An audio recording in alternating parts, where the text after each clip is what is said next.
Hello and welcome to another edition of the Grizzlies Coaches Show. Each week we will sit down with a coach and a player of the Grizzlies organization and give the fans an inside look and the behind the scenes of what goes on throughout the week with our organization. This week we are joined by Assistant Coach Brandon Ratzloff. How are you doing today, Brandon? Happy to be here. It's great. How are you doing? I'm doing pretty good. So let's get into it. We this past weekend we saw two familiar opponents come to town, the West Bend Power and the Alexandria Blizzard.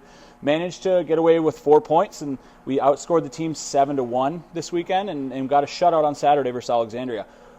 The question is, how does that affect and how does that improve and go towards the locker room chemistry and morale heading into a weekend where you've never been before going to Tomah? Yeah, I think it's huge, especially early on. We want to rack up as many points as we can and keep pushing and striving to get those points because you never know when you'll need points down in the long run towards the end of the season. Two great teams in Alex and West Bend, so we really have to be prepared every night because every night's going to be a battle, especially in this division. But it was good, huge for the confidence just to see how our systems work and how we execute at a high level and how we can be rewarded by playing that way. Yeah, so we saw this weekend, Noah Joyce, Noah Gillette, and Aiden Emmerich, they all had multi-point weekends. A team that really at the beginning of the year, we were struggling to score. We couldn't really find the back of the net. I think you said that we only had 6 goals in about 4 games over the first couple weeks, and we were struggling to score. So what have you seen change over the last couple weeks, whether that be through practice, through games, the guys kind of committing to the system and really learning the system and learning how to get through it? Yeah, like you said, 6 goals in our first 4 games. Obviously not something we were expecting, but I think once guys found the back of the net, it's just that confidence, right? They saw that they could do it, and then it was just a matter of emphasizing certain offensive structures that we could implement within our game to create more traffic in front of the net, more urgency in front of the net, and really start to bear down on our chances and start to capitalize. So it's good to see us starting to get a little more offensive, and we hope to keep it going. Yeah, definitely going into this weekend. We do see the Wisconsin Woodsmen. We travel to Tomah. We've not seen them yet this year. So how do you prepare? How do you, Wiener, and Bob kind of go into that game without seeing them in regular season? We saw them in the preseason, but that's kind of a completely different roster as for a lot of teams usually. So it's kind of a take it with a grain of salt type game. So how do you and Bob and Tyler prepare going into the game? Yeah, well, we know with the Woodsmen, they're very well coached. They've got John Valancourt and Oak Mosier, some familiar faces to me. I was lucky enough to play for them while I was playing juniors, so they're going to push their team hard, and we know we can't be relaxed. We've got to be urgent throughout the whole game, and as far as preparation for them, we just kind of look at their most recent games, kind of look at what their tendencies are in the offensive zone, the defensive zone, all zones of the ice really, and how they're forechecking, how they're defending on the penalty kill, how they're creating chances on the power play, just all the little things. Just name a few, yeah. Within their structure. So it'll be a good test for us.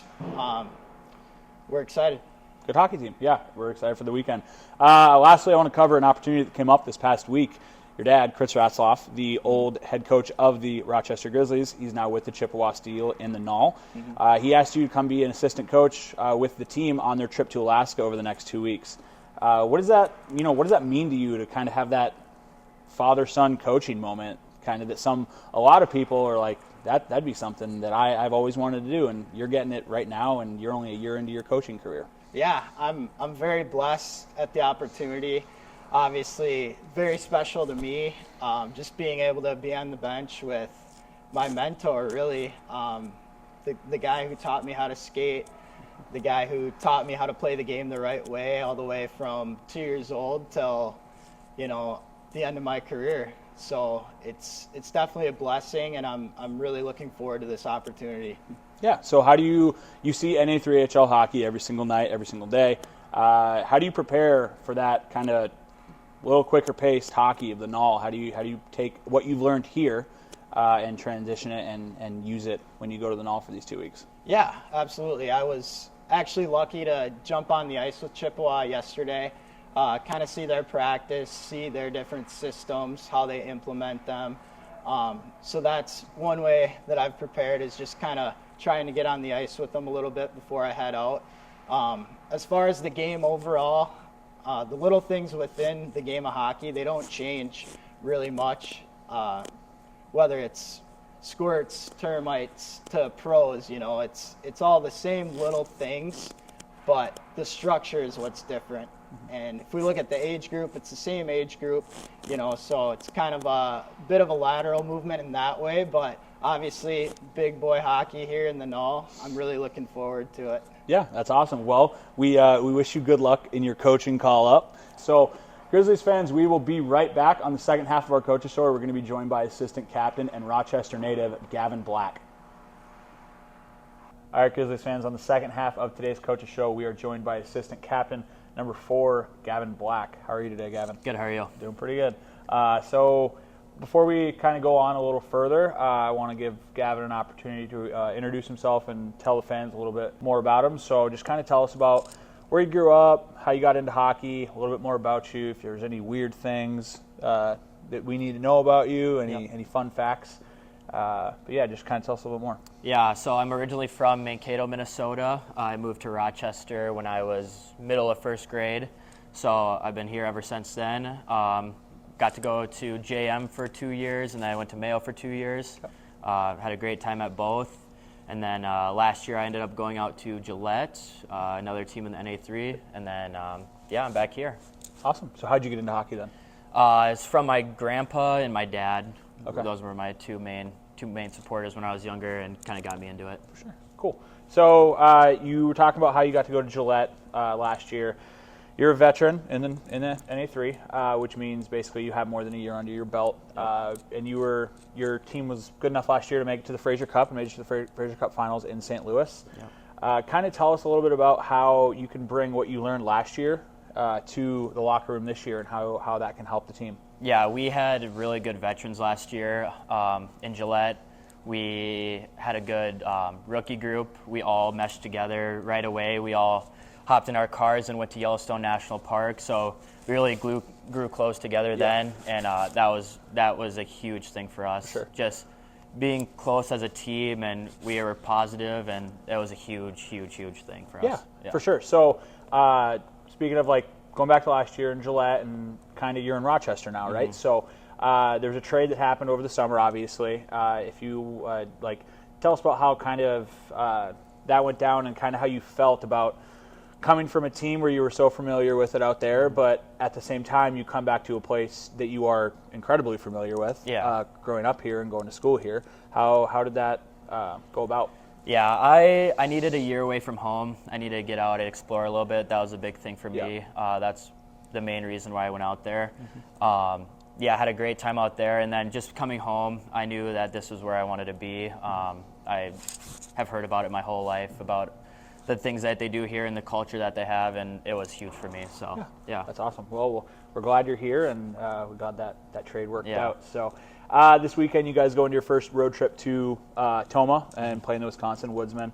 How are you guys preparing in the locker room? I asked Noah Joyce last week about the opponent this past week, and it was different because they had seen both teams already. Yeah. Without having seen them so far this year, how much do you really rely on film and just kind of committing and buying into your system, and how do you trust that going into this weekend? Yeah, we've been doing a lot of film the past couple of days. That's been a big thing for us, not having played them yet. So that was a big thing, and I think just kind of doing what we have been doing is going to be a big thing, and just going out there and banging bodies. For sure. Cool. All right, well, let's get into the rapid-fire questions really quick. We know this is what everybody waits for. So, pregame rituals. I shower before every game. Like directly before? Yeah, I shower and then put on all my stuff. So. All right. Game day playlist. Give me 3 songs.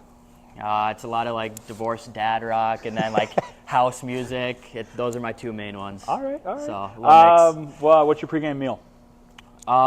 Usually do Subway or Panera. Those are my 2 big ones. For sure. What's your go-to sub? Do the spicy Italian. Ooh, that's a good one. Favorite sports movie? Probably Happy Gilmore. Okay, Yeah. definitely. So weirdest tape job. Last week you got labeled weirdest tape job. So I do. I would probably say me. I go half black on the heel of my stick, and then I go white tape on the front. So I started doing it last year, and it's been working for me. So don't fix it. For sure. So then let's see. Any superstitions on game day? Not really. I don't. Nothing crazy. Yeah. All right. Best dressed on the team? Ole's got some good fits. He does. I'll give it to Ole probably. Yeah. All right. And then last one. Actually, second to last. Favorite non-hockey athlete? Probably Anthony Edwards. Okay. He's awesome. He's so funny. All right. So. And then favorite Halloween candy? Any like Sour Patch, Swedish Fish, any type of gummies. Not really a chocolate guy. I like all candy, but Okay. big gummies. For sure. Yeah. Awesome. Well, thank you for joining us Yeah. today. I really appreciate it. Grizzlies fans, this weekend, the team travels to Toma, Wisconsin to play the Wisconsin Woodsmen on Friday and Saturday, 7:15 p.m. Both games can be caught on NAHLTV.com.